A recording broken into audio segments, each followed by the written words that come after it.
नमस्कार, मैं हूं doctor D K Gupta, chairman Felix hospitals Noida. और आज हम बात करेंगे एक ऐसी बीमारी की जो धीरे धीरे हमारे जॉइंट्स को नुकसान पहुंचाती है और अगर समय पर ध्यान ना दिया जाए तो चलना फिरना भी मुश्किल हो जाता है।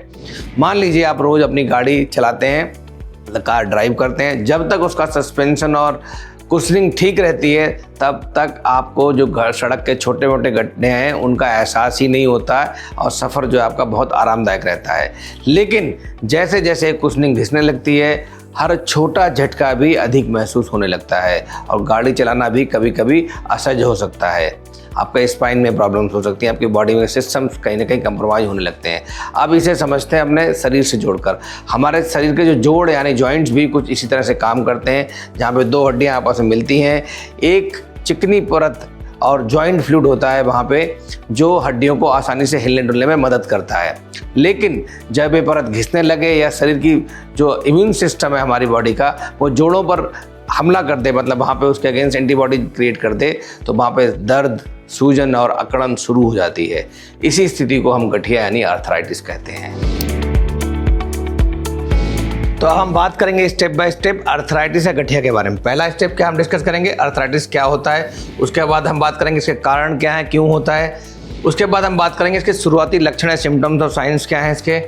फिर हम बात करेंगे गठिया से क्या कॉम्प्लिकेशंस हो सकते हैं जिससे आपकी लाइफ में प्रॉब्लम्स हो सकती हैं। फिर हम बात करेंगे इससे कैसे बच सकते हैं, बचाव बहुत इंपॉर्टेंट है, प्रिवेंशन कैसे कर सकते हैं। अच्छा, अब हम बात करते हैं गठिया आर्थराइटिस एक्चुअली होता क्या है। जो आर्थराइटिस है या गठिया है, एक जोड़ों की बीमारी हम सब जानते हैं, जिसमें क्या होता है जो हमारे जोड़ हैं उनमें दर्द होने लगेगा, स्वेलिंग हो जाएगी और स्टिफनेस हो जाएगी, मतलब दर्द, सूजन और अकड़न होने लगती है। ये कई प्रकार की हो सकती है, जैसे ऑस्टियोआर्थराइटिस बहुत कॉमन है, एज के साथ बढ़ती है। इसके अलावा रिमेटॉइड आर्थराइटिस हो सकती है, जो ये भी बहुत कॉमन है। इसके अलावा जब हम बात करते हैं ऑस्टियोआर्थराइटिस की, तो उसमें क्या होता है, जो आपका जो कार्टिलेज होता है वो धीरे धीरे जोड़ों के बीच में घिसने लगता है। जबकि रिमेटॉइड आर्थराइटिस में क्या होता है, जो आपकी अपनी बॉडी की इम्यूनिटी है वो जॉइंट्स के अगेंस्ट काम करने लगती है, एंटीबॉडीज बनाने लगती है, तो जॉइंट डैमेज हो जाते हैं, जिसको हम रिमेटॉइड आर्थराइटिस बोलते हैं। अगर सही समय पर इलाज ना मिले, सही से हम इसको प्रिवेंट ना करें, तो आपकी जो रोज़मर्रा की लाइफ है उसमें भी बहुत सारे कॉम्प्लिकेशंस क्रिएट हो सकते हैं। अब हम बात करते हैं इसके मुख्य कारण क्या है, बहुत इंपॉर्टेंट है। अगर हमें कारण पता लग जाएंगे तो हम प्रिवेंशन करना हमारे लिए आसान होगा। पहला कारण क्या है, बढ़ती उम्र। हम सब जानते हैं एजिंग हमारे जॉइंट्स को अफेक्ट करती है। पहले हमारी जो एवरेज एज होती थी लाइफ की वो होती थी 60, 65, 70 साल। अब जो एज है धीरे धीरे बढ़ती जा रही है बिकॉज ऑफ अच्छे ट्रीटमेंट अवेलेबिलिटी की वजह से, अच्छे लाइफस्टाइल मैनेजमेंट की वजह से। तो जो एजिंग बढ़ रही है तो जॉइंट्स हमारे उतना लंबे समय तक लोड नहीं ले पाते, तो एजिंग बहुत बड़ा महत्वपूर्ण कारण है, बहुत इंपॉर्टेंट कारण है। लंबे समय तक जब जॉइंट्स का इस्तेमाल होना है, बहुत सारे लोग जो एथलीट्स होते हैं, रनिंग करते हैं, एक्सरसाइज करते हैं, या जो वर्कर्स होते हैं जो जॉइंट पे बहुत सारा काम करते हैं, तो उनके साथ भी आर्थराइटिस की प्रॉब्लम ज़्यादा होती है। इवन बिकॉज एजिंग बढ़ रही है तो इसलिए इनका जॉइंट्स का मूवमेंट भी बढ़ जाता है, तो इसलिए भी आर्थराइटिस अब बहुत कॉमन हो रही है एज जैसे जैसे बढ़ रही है। मोटापा, ओबेसिटी बहुत बड़ा कारण है, बिकॉज जैसे भी मोटापा बढ़ता है तो हमारे जॉइंट्स पे लोड पड़ता है, तो जॉइंट डैमेज होने लगते हैं। पुरानी जॉइंट इंजरी, जैसे मैंने बताया ना कि मोटापे की वजह से भी जॉइंट इंजरी होती है, बट अगर कोई एक्सीडेंट हो गया, आरटीए रोड ट्रैफिक एक्सीडेंट हो गया, कोई चोट लग गई, पैर मुड़ गया, स्पोर्ट्स इंजरी हो गई है, तो ऐसे केस में भी कार्टिलेज डैमेज हो जाता है वहाँ पे, तो उसकी वजह से भी आपको गठिया या आर्थराइटिस हो सकती है। अगर आपके परिवार में गठिया किसी को हिस्ट्री, मतलब जेनेटिक डिसऑर्डर भी है, कई सारे ऐसे हैं इसमें देखा गया कि अगर किसी को परिवार में हिस्ट्री है तो चांसेस ज़्यादा होते हैं उसके घर में दूसरे बच्चों को या किसी और को होने के। ऑटोइम्यून डिजीज, जैसे मैंने बताया रिमेटॉइड आर्थराइटिस, उसके अंदर अपने आप बॉडी एंटीबॉडीज बन जाती हैं, तो ऑटोइम्यून डिजीज भी हो सकता है। महिलाओं में मेनोपॉज का हाई रिस्क रहता है, तो एक बड़ा रिस्क फैक्टर है, मुख्य कारण है महिलाओं में मेनोपॉज के बाद एक जोखिम रहता है, बना रहता है। इसके अलावा अगर आपका लाइफस्टाइल अच्छा नहीं है, आप स्मोकिंग ज़्यादा करते हैं, अल्कोहल ज़्यादा देते हैं, आप सेडेंटरी लाइफस्टाइल है, वॉक नहीं करते, एक्सरसाइज नहीं करते, मसल्स आपकी वीक हो गई हैं, स्ट्रेंथन नहीं है, या आप बहुत ओवर करते हैं, बहुत ओवर रनिंग करते हैं, बहुत ज़्यादा एथलीट्स के प्रैक्टिसिंग करते हैं, तो भी आपको जॉइंट डैमेज होने लगते हैं। अब बात करते हैं इसके शुरुआती लक्षण क्या होता है। शुरुआती लक्षण गठिया के बताएं जिससे हम आसानी से डायग्नोज कर सकें। तो आर्थराइटिस के शुरुआती लक्षण क्या होते हैं, तो पहला लक्षण है जोड़ों में दर्द होना, जैसे मैंने पहले बताया कि जोड़ों में पेन होना। दूसरा लक्षण है स्वेलिंग होना, वहाँ पे सूजन आना। तीसरा लक्षण है स्टिफनेस या अकड़न हो जाना, तो दर्द होना, अकड़न होना और चलने फिरने फिर दिक्कत होने लगेगी। अगर आपको जोड़ों में दर्द है, स्वेलिंग है, स्टिफनेस है, तो ऑब्वियस सी बात है चलने फिरने में दिक्कत होगी, पेन होगा, आपका गेट थोड़ा चेंज हो जाएगा, आपकी स्पीड ठीक नहीं होगी, आपको परेशानी होगी चलने में। इसके अलावा एक बहुत कॉमन सिम्टम है, अगर आपको सीढ़ियाँ चढ़ने उतरने में या उठने बैठने में परेशानी हो रही है तो इट मीन्स आपको गठिया के सिम्टम्स हैं। ये बहुत इंपॉर्टेंट है और बहुत कॉमन सिम्टम भी है। जोड़ हिलाने में आवाज़ आना, मतलब अगर जब हम खोलते हैं पैर को इस तरह से या हिलाते हैं, मूवमेंट कर रहे हैं, तो भी अगर आवाज़ आ रही है, इट मीन्स बहुत सारे लोगों को साउंड्स आती हैं, बिकॉज अब वहाँ पे फॉरन कुछ कार्टिलेज डैमेज हो गया, उसके ब्रिक्स में टूट के फंस जाता है जॉइंट्स में, तो उसकी वजह से भी आवाज़ आ सकती है। और ये एक कॉमन सिम्टम है गठिया का।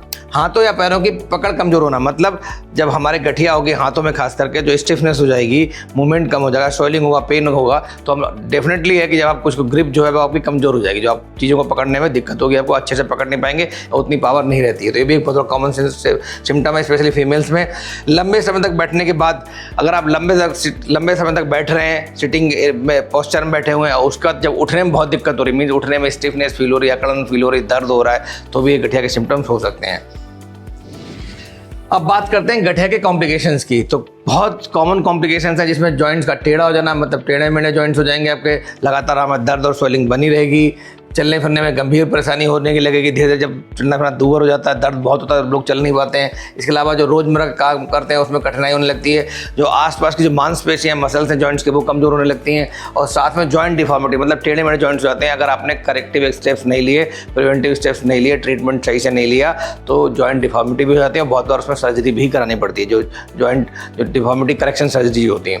इसके अलावा अगर आपने सही ट्रीटमेंट नहीं लिया और प्रिवेंशन सही से नहीं हुआ, या प्रोग्रेशन बहुत फास्ट हुआ किसी भी वजह से, तो हो सकता है आपको जॉइंट रिप्लेसमेंट भी कराना पड़े। लेकिन इसमें कोई बुराई नहीं है, आजकल जॉइंट रिप्लेसमेंट बहुत सिंपल सर्जरी हो गई है। इवन रोबोटिक सर्जरी जो होती हैं वो बहुत एक्यूरेसी, बहुत प्रिसीजन के साथ होती हैं, और आजकल हम आज सर्जरी करते हैं, कल ही पेशेंट को वॉक करा देते हैं, विदिन 3 दिन में उसकी छुट्टी कर देते हैं, और इसके अलावा घर में 7-8 दिन में वो सब कुछ नॉर्मल करने लगता है। अब अगले 1-1.5 महीने में वो पूरी रिकवरी भी हो जाती है। तो जॉइंट रिप्लेसमेंट एक बहुत अच्छी सर्जरी है, वरदान है पेशेंट्स के लिए, खास करके जो अर्थराइटिस या गठिया का पेशेंट है।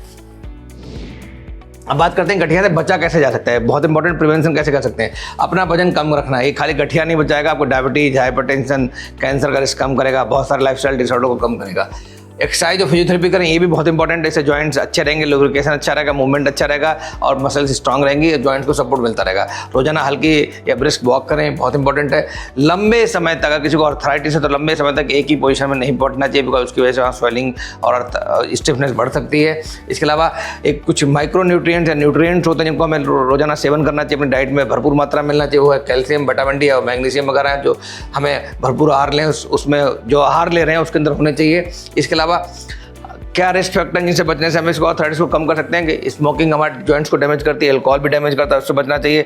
अगर किसी को चोट लग गई है, चाहे किसी वजह से लगी, चाहे रोड ट्रैफिक एक्सीडेंट या कुछ भी है, तो फिर हमें उसका सही से इलाज करना चाहिए, बिकॉज अगर ठीक से ठीक नहीं गया, चोट को ठीक से ठीक नहीं किया गया, तो भी अर्थराइटिस की संभावना बढ़ जाती है। तो उसका इलाज हमें अच्छे से कराना चाहिए। लगातार अगर दर्द हो, अगर आपके जॉइंट्स में, मैं फिर बोलूँगा, दोबारा बता रहा हूँ, अगर आपके जॉइंट्स में पेन है, स्वेलिंग है, मूवमेंट में दिक्कत आ रही है, तो फिर आप स्टिफनेस है, आपको मॉर्निंग या आफ्टरनून किसी भी समय या बैठने के बाद स्टिफनेस हो रही है, तो आपको तुरंत डॉक्टर से संपर्क करना चाहिए, स्पेशली रेमेटोलॉजिस्ट से संपर्क करना चाहिए, जो जॉइंट्स का डॉक्टर होता है। उससे आपकी अर्ली डायग्नोसिस और अर्ली ट्रीटमेंट हो सकता है। अब बात करेंगे कब आपको तुरंत डॉक्टर से मिलना चाहिए। अगर आपको सिम्टम्स आ रहे थे, आप इग्नोर कर रहे थे, बट स्टिल ऐसे कौन से कॉम्प्लिकेशंस हैं, ऐसे कौन से सीरियस कॉम्प्लिकेशन हैं जिसकी वजह से आपको तुरंत डॉक्टर से मिलना चाहिए, या ऐसे कौन से रेड फ्लैग साइंस हैं, उसके बारे में बात करते हैं। अगर आपके जोड़ों का दर्द लगातार कई सप्ताह तक चल रहा है और ख़त्म नहीं हुआ, तो बहुत इंपॉर्टेंट सिम्टम, आपको डॉक्टर के पास तुरंत जाना चाहिए। जॉइंट्स में बहुत ज़्यादा स्वेलिंग है, बहुत ज़्यादा स्टिफनेस है, लालपन है, तो भी आपको जाना चाहिए डॉक्टर के पास। डॉक्टर आपकी फ्लूइड की जाँच करेगा, चेक करेगा, एक्सरे कराएगा, आपको जॉइंट्स की स्पेसिंग कैसी है, कार्टिलेज कैसा है, फ्लूइड कितना है वहाँ पे, कोई फ्लूइड भर तो नहीं, क्या कोई इन्फेक्शन तो नहीं है वहाँ पे, तो सब चेक करना पड़ेगा। चलना फिरना मुश्किल हो जाए, अगर आपको वॉक करने में जॉइंट में ऑलरेडी स्वेलिंग है, पेन है, स्टिफनेस है, और चलने फिरने में भी दिक्कत आ रही है, इट मीन्स आपको सीवियर कॉम्प्लिकेशंस हो रहे हैं और जॉइंट का स्पेस कम हो रहा है। तेज बुखार के साथ जॉइंट पेन में, ये बहुत इंपॉर्टेंट है, जिसको बोलते हैं अगर इन्फेक्टिव अर्थराइटिस हो गई है, इसका मतलब जो आपका जो जॉइंट है उसमें कोई ब्लड की वजह से या किसी चोट की वजह से सेप्टिसिमिया हो गया है वहाँ पे उस एरिया में, और वहाँ पे इन्फेक्शन की वजह से वहाँ पे स्वेलिंग और पेन बढ़ गया, फ्लूइड बढ़ गया, तो अगर वहाँ पर रेडनेस लगे या तेज बुखार हो, जॉइंट पेन हो, तो आपको तुरंत डॉक्टर को दिखाना चाहिए। अगर आपका जॉइंट अचानक चलते चलते लॉक हो जाए, बैठे लॉक हो जाए, तो भी डॉक्टर को दिखाना आपको तुरंत चाहिए। अगर आपके जॉइंट्स में डिफॉर्मिटी आने लगे, मतलब टेढ़े मेढ़े होने लगे हाथ या पैर के जॉइंट्स, तो भी आपको डॉक्टर को तुरंत दिखाना चाहिए, बिकॉज ये लेट कॉम्प्लिकेशन था। जितने सिम्टम्स हैं ये कॉम्प्लिकेशन के सिम्टम्स हैं या सीरियस कॉम्प्लिकेशन के सिम्टम्स हैं। तो अगर ऐसा कोई सिम्टम आ रहा है तो आपको तुरंत डॉक्टर को दिखाना चाहिए, अदरवाइज आपको जॉइंट्स का डैमेज बहुत बढ़ सकता है और हो सकता है करेक्टिव सर्जरी भी पॉसिबल ना हो। तो इसलिए प्लीज़ अगर आप चाहते हैं आपको जॉइंट ठीक रहे तो इन सिम्टम्स को इग्नोर नहीं करना है। गठिया के को क्यों समझना जरूरी है, बहुत इंपॉर्टेंट है। गठिया केवल हम जब लोग कहते हैं सारे कि जैसे उम्र बढ़ती है जॉइंट्स कमज़ोर होते हैं तो गठिया सिंपली अगर सारी गठिया की बात करें तो ये सिर्फ उम्र बढ़ने की बीमारी नहीं है, ये किसी भी उम्र में हो सकती है। इवन फीमेल्स में, मेल्स में पहले भी हो सकती है, बिकॉज जेनेटिक डिसऑर्डर हो सकता है, ऑटोइम्यून हो सकता है, जैसे हम रेमेटॉइड आर्थराइटिस से जल्दी हो सकती है। तो खाली उम्र बढ़ने से नहीं होती, इसलिए जब भी ऐसे कोई सिम्टम्स आए तो आपको डॉक्टर को दिखाना आवश्यक है। सही जाँच और सही टेस्ट से कन्फर्म हो जाएगा कि आपकी कौन सी बीमारी है, उसका क्या इलाज है। एक और अच्छी बात है कि अगर आपने सही जांच कर ली, मतलब अर्ली डायग्नोसिस कर लिया, अर्ली ट्रीटमेंट दिया, तो उसका बड़ा इफेक्टिव ट्रीटमेंट अभी भी मौजूद है। तो हम आपकी लाइफस्टाइल को नॉर्मल कर सकते हैं, प्रोग्रेशन से बचा सकते हैं बीमारी को। अगर आप सही इलाज लेते हैं और साथ में परहेज भी करते हैं, साथ में आप एक्सरसाइज भी करते हैं, अपने लाइफस्टाइल में चेंजेस भी करते हैं, वेट कम करते हैं, तो आपकी बीमारी को काफ़ी हद तक कंट्रोल कर दिया जाता है, काफ़ी हद तक इसको प्रोग्रेशन से बचाया जा सकता है और काफ़ी हद तक कॉम्प्लिकेशंस को मैनेज और कंट्रोल किया जा सकता है या उनसे अवॉइड कर सकते हैं कॉम्प्लिकेशंस को भी। तो ये बहुत इंपॉर्टेंट है। एक और अच्छी बात है, अगर आप इन सारी चीज़ों को फॉलो कर रहे हैं, मतलब सारे प्रिवेंशन के फैक्टर को फॉलो कर रहे हैं, तो हो सकता है आपको सर्जरी ना कराना पड़े या जॉइंट रिप्लेसमेंट बहुत लेट कराना पड़े।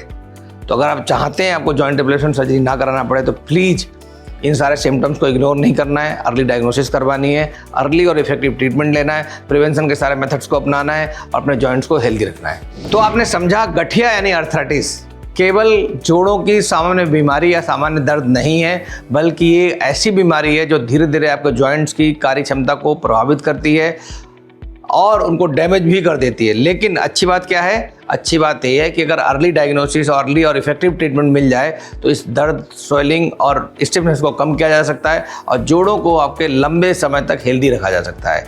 अगर आपको लंबे समय से घुटनों, कंधों, हाथों या किसी भी जोड़ में दर्द, सूजन या अकड़न की समस्या, मतलब पेन, स्वेलिंग या स्टिफनेस हो, तो इसको इग्नोर नहीं करना है किसी भी कीमत पे। आपको स्पेशलिस्ट डॉक्टर को दिखाना है और समय से अपनी जांच करवानी है। याद रखें, हेल्दी जॉइंट्स, एक्टिव लाइफ।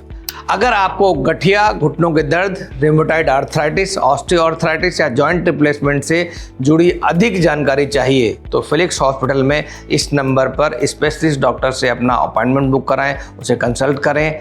आज के लिए बस इतना ही। अगले शनिवार शाम 6 बजे फिर मुलाकात होगी एक नई हेल्थ जानकारी के साथ। तब तक के लिए नमस्कार।